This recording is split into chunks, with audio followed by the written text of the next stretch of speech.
What'd I tell you? I promised, and now I'm delivering. What's up, guys? So we're back. This is the Week 9 match against ShadyPenguinn.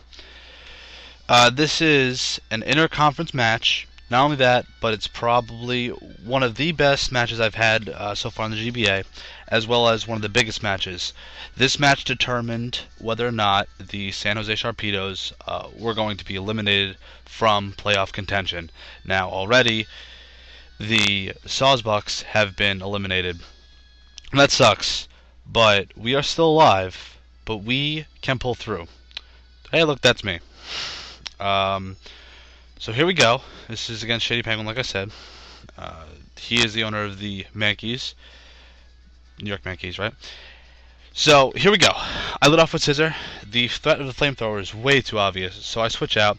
I kind of figured he'd go for U-turn anyway, but I figured let's just get out, be safe, because that Scissor is detrimental in this battle, as you guys will see. So he U-turns out against my Charizard. That does literally nothing. And then I progress to Mega Evolve. Now I brought Charizard, and for this match, I figured I would put Earthquake and Flare Blitz on it. Now Flare Blitz was for Scissor, and it was also for Trevenant. In hindsight, I should have put Dragon Claw. If I had put Dragon Claw on it, and like you see right here, +1 with his Arcanine out, and obviously Arcanine is Intimidate, so the attack raises probably won't be as effective as I thought they would.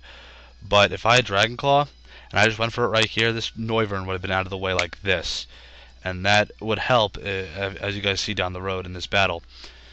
But here he said in his narration that he bluffed his Scarf and switched me out. I just didn't. I did the damage calcs. Flare Blitz wasn't going to do that much, and obviously he's immune to Earthquake.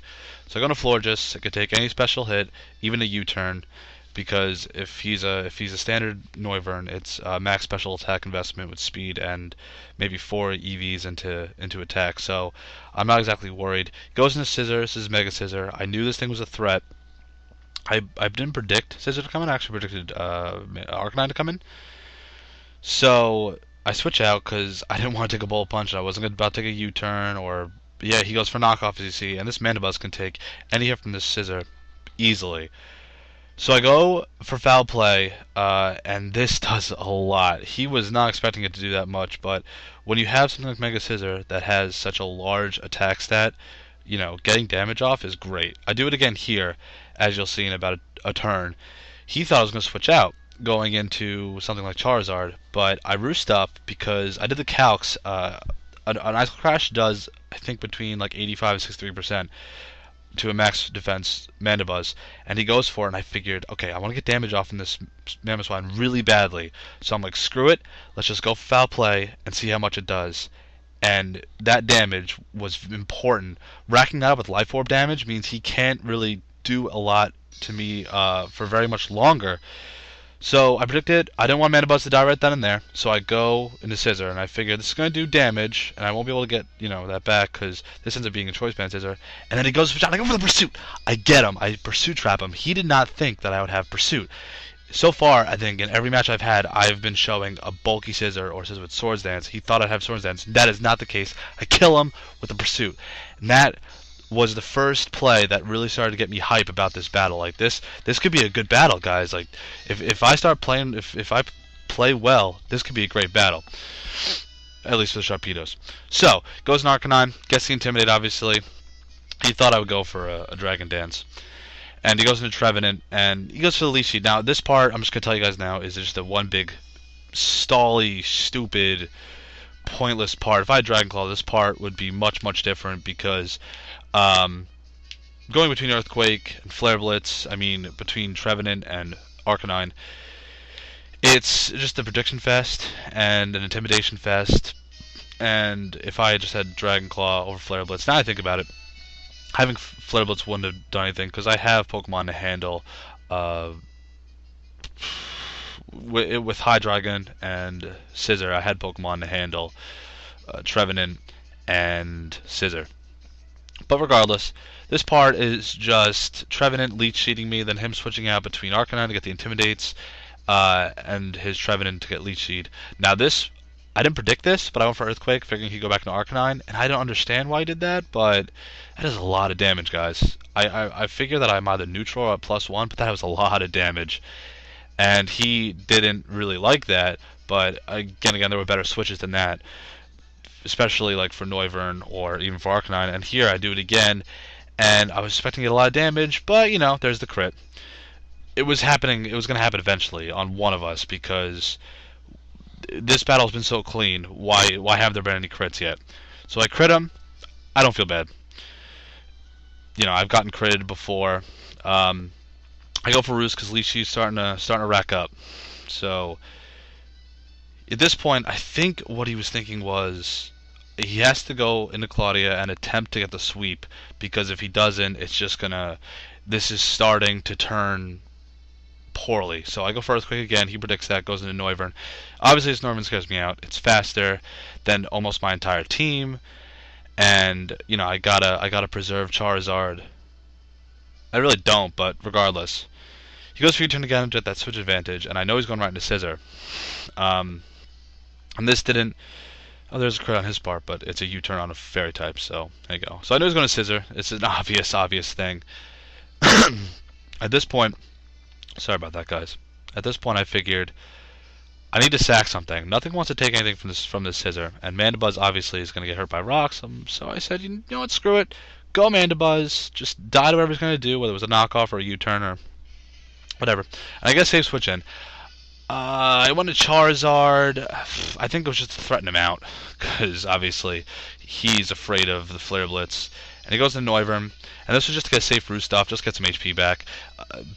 Later down the road, you're going to see that most of my Pokemon had recovery moves, and it did help, and I thought it was really funny too. This part here was so risky. I don't know why I did this, and I really should have paid for it, but he missed Draco, and I feel bad.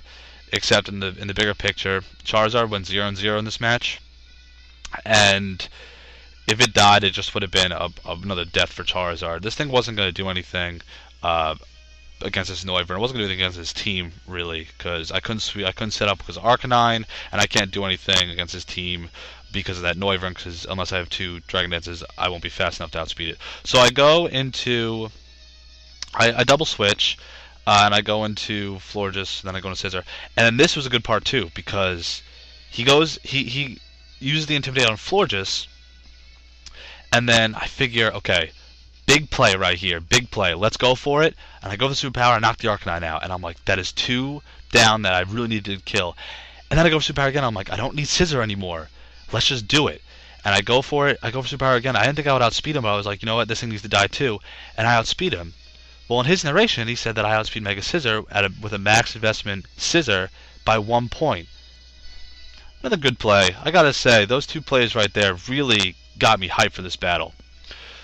So I let Scissor die, and then I go into Hydreigon. And this thing was meant just to be a cleanup crew for most of his team after, you know, I take out some bigger threats like Mamoswine and Arcanine. So I go for the Dark Pulse, get damage, and I kill it. And this is turning out really well, because he's down now 3 Pokemon, 3 crucial Pokemon, and really I think he's, besides that Draco miss, you know, things are, you know, they're working, and I'm glad that for once I'm able to prepare for a battle and then have it kind of, you know, work in my favor. If you guys remember my first match against him, I thought I had a whole different scheme in my head with, you know, him bringing Trevenant, and that didn't happen, and I'm glad this one it actually did. So he goes for Crab Hammer against my Florges. Now, we all know the Florges is special defensive, so the crit didn't matter. It was going to die no matter what. I think it was like 138, 202% regardless.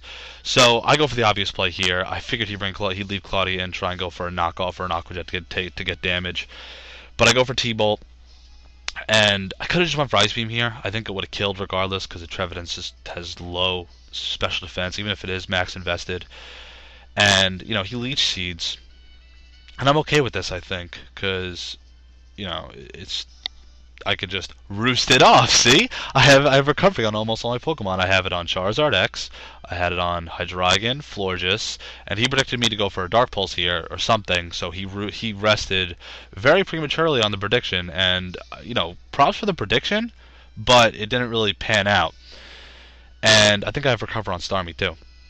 But I go for the Dark Pulse, and that did so much. Oh my god! And I get the flinch. But then that's just part of Dark Pulse, you know.